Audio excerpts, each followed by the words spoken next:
Nessa aula, a gente vai se afastar um pouquinho do espaço amostral e vamos se fixar um pouco mais em relembrar alguns modelos importantes, discretos, de variáveis aleatórias.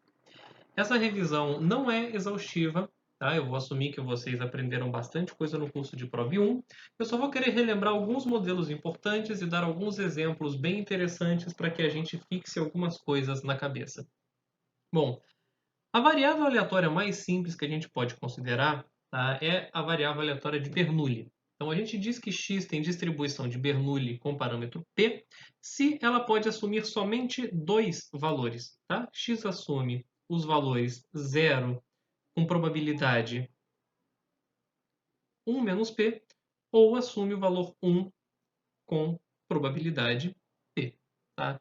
Vocês se recordam dessa variável aleatória, com certeza, apesar da simplicidade dela, ela serve para modelar bastante coisa, em particular, a gente tem o costume de modelar experimentos do tipo sucesso-fracasso com ela, né? Indicando 0 o fracasso e 1 pelo sucesso. Tá? A sua função de probabilidade a gente pode escrever da seguinte forma: a probabilidade de x ser igual a x é igual a p elevado a x, 1 menos p elevado a 1 menos x, para x igual a 0 ou 1. A princípio pode parecer uma forma um pouco desnecessária de você escrever uma coisa tão simples como isso que está aqui em cima, mas essa fórmula aqui ela é bastante útil quando a gente faz inferência estatística. Isso ajuda a escrever algumas funções de verossimilhança, então é bastante conveniente tê-la escrito dessa forma. Bom, se você tiver x igual a 0, esse primeiro termo aqui vai dar 1, e esse segundo termo aqui vai dar 1 menos p. Então, de fato, a probabilidade de x ser 0 é 1 menos p. E se você tiver x igual a 1, esse segundo termo vai dar 1, e esse primeiro termo vai dar p, condizente com o que está ali em cima. Então, essa função de probabilidade, de fato, codifica o que a gente gostaria. Uma distribuição mais interessante para a gente é quando a gente considera a repetição de N experimentos independentes de Bernoulli. Ou seja, você não quer aferir somente uma vez quando vai acontecer fracasso ou quando que vai acontecer sucesso. Você quer repetir esse experimento N vezes e contar a quantidade de sucessos observados. E é justamente isso que a distribuição binomial modela para você. Peço perdão, no slide tem uma repetição desnecessária de p de x igual a x que eu acabei de ver, mas vamos explicar como é que a gente obtém essa função de probabilidade da distribuição binomial. Tá? Bom, a gente quer calcular quem que é a probabilidade de x ser igual a x, ou seja, em n tentativas de um experimento, n tentativas independentes, eu quero calcular a probabilidade de eu ter exatamente x sucessos. Bom, se eu quisesse ter uma ordenação particular, por exemplo, primeiro os x sucessos e depois os n menos x fracassos, então eu ia ter aqui p elevado a x, para dar conta dos x sucessos acontecendo em sequência, e 1 menos p elevado a n menos x, dando conta dos próximos n menos x fracassos. Isso ainda não é a probabilidade desejada, porque, como a gente bem deixou indicado, isso leva em consideração a ordenação. Por exemplo, isso daqui também é a probabilidade de você primeiro ter os n-x fracassos e depois ter os p sucessos, ou qualquer combinação deles. Então, como você está interessado somente em contar e não na posição de ocorrência dos sucessos, você tem que multiplicar essa quantidade pela quantidade de possíveis maneiras que você tem de alocar n sucessos num total de x tentativas. Essa quantidade a gente lembra que é dada por n escolhe x, tá?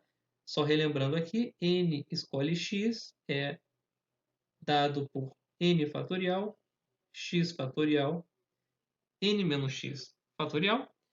E bom, se a gente repetir o experimento n vezes, a gente pode ter nenhum sucesso, um sucesso, até n sucessos. Então isso aqui vai x indo de 0, 1 até n. Ok? Então relembramos essa função de probabilidade da distribuição binomial. E só uma pequena observação, a graça de lidar com distribuições de variáveis aleatórias é que você tem um mesmo contexto para modelar diferentes experimentos. Não importa se você está querendo ver sucesso no lançamento de um dados, ou se um determinado equipamento eletrônico dá uma falha, enfim, ou se o seu time ganha algum campeonato, tudo isso é modelado pelo mesmo arcabouço matemático no contexto das variáveis aleatórias. Porém, é possível que não fosse assim se você fosse modelar lá no contexto do espaço amostral. Então, isso aqui reforça a nossa visão de que variáveis aleatórias trazem um grau de abstração maior, porém muito conveniente para a modelagem de fenômenos aleatórios. Para ilustrar aqui com vocês a distribuição binomial, eu trouxe um exemplo que eu acho muito interessante, tá? O problema dos pontos. Esse problema tem uma importância histórica muito grande. Se vocês lembrarem lá no começo, quando a gente falou um pouco da história da probabilidade, né, um dos principais marcos no desenvolvimento da teoria de probabilidades foi a troca de correspondências entre Pascal e Fermat no século XVII. E justamente a troca de correspondência entre eles foi motivada por esse problema que já havia sido proposta soluções por matemáticos italianos nos séculos XV e XVI, mas elas tinham alguma coisa faltando dentro delas. E esse problema é um dos primeiros momentos na história da probabilidade onde se percebe que probabilidade não é simplesmente uma contagem de eventos favoráveis sobre eventos totais, que existe um raciocínio subjacente mais complexo por trás disso. Então vamos resolver esse problema. Bom, você tem dois jogadores A e B que sejam igualmente qualificados e eles estão jogando um jogo no qual um total de 6 pontos são necessários para se declarar um vencedor. A cada rodada, apenas um dos jogadores marca um ponto. Imagine que por algum incidente o jogo precisou ser interrompido no seguinte cenário: o jogador A tinha 5 pontos e o jogador B tinha 3 pontos. E é uma pergunta bastante simples, né? Como deve ser uma divisão honesta do prêmio entre os dois jogadores? É bastante simples a gente entender que esse problema pode ter diversas aplicações no mundo real, em investimentos, bolsa de valores ou até mesmo jogos de azar, né? Se a gente for nos ater ao que motivou grande parte da teoria de probabilidades. E aí a gente quer saber isso, como é que você divide o prêmio de modo honesto entre esses dois jogadores? Bom, uma das primeiras ideias que surgiu na história para isso veio de um matemático italiano chamado Pacioli. E a proposta dele era o mais simples, né? Você vai dividir na proporção de 5 para 3. Ou seja, o jogador A vai ganhar 5 oitavos do prêmio e o jogador B vai ganhar 3 oitavos do prêmio, tá? Aí, algum tempo depois, vem outro matemático italiano chamado Tartaglia e ele diz que não, que essa solução ela está incorreta. Que, por exemplo, pensa na situação onde você tivesse feito somente uma rodada. Em uma rodada, digamos que o jogador A tivesse feito um ponto, então ele ia levar todo o prêmio e o B não teria direito a nada. Sendo que, bom, uma rodada não te é muito informativa, né? E dado que você está assumindo que os dois têm a mesma capacidade de vencer o jogo, você não está levando nada disso em consideração. Então isso leva a uma resposta que pode ser um pouco sem sentido. E a proposta do Tartaglia ia em alguma certa outra direção. Ele olhou para a vantagem que o jogador A tinha sobre o jogador B. Então, se você olhar a vantagem, tá? 5 menos 3 dá 2. O jogador A tem 2 pontos de vantagem sobre o jogador B. Então, no raciocínio de Tartaglia, o que seria mais honesto seria o jogador A levar a seguinte fração do prêmio: metade, tá? Cada um deles teria direito, a princípio, a metade, seria a divisão mais justa.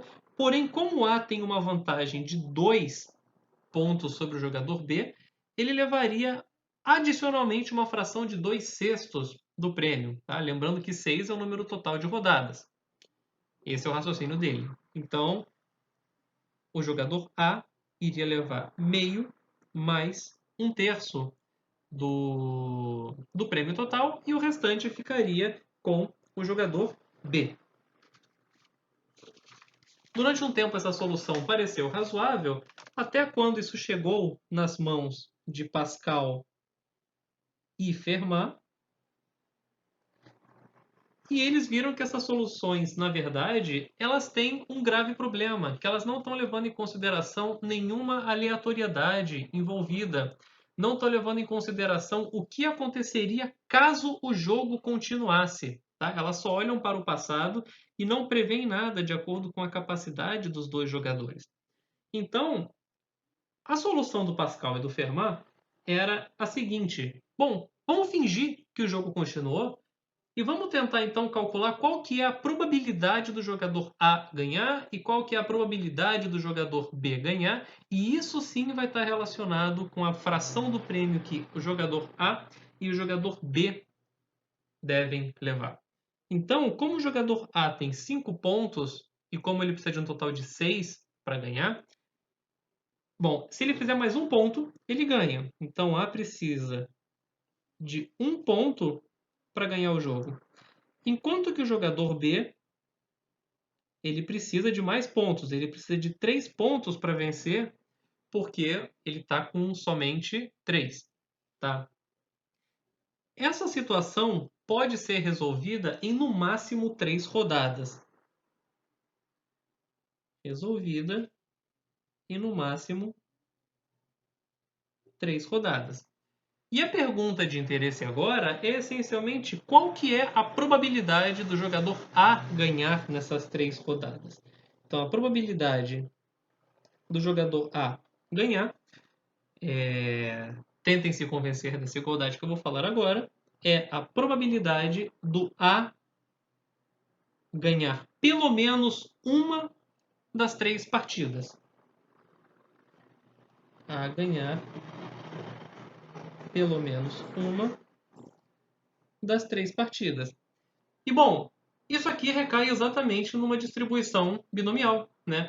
A gente vai repetir o mesmo experimento 3 vezes e quer aferir a probabilidade de observar ao menos um sucesso, ou seja, somatório para x indo de 1 até 3, de 3 escolhe x, meio elevado a x, meio elevado a 3 menos x, ou seja, somando a probabilidade de A ganhar uma, com A ganhar duas, com A ganhar 3. E isso vai dar exatamente 7/8, caso vocês façam a conta.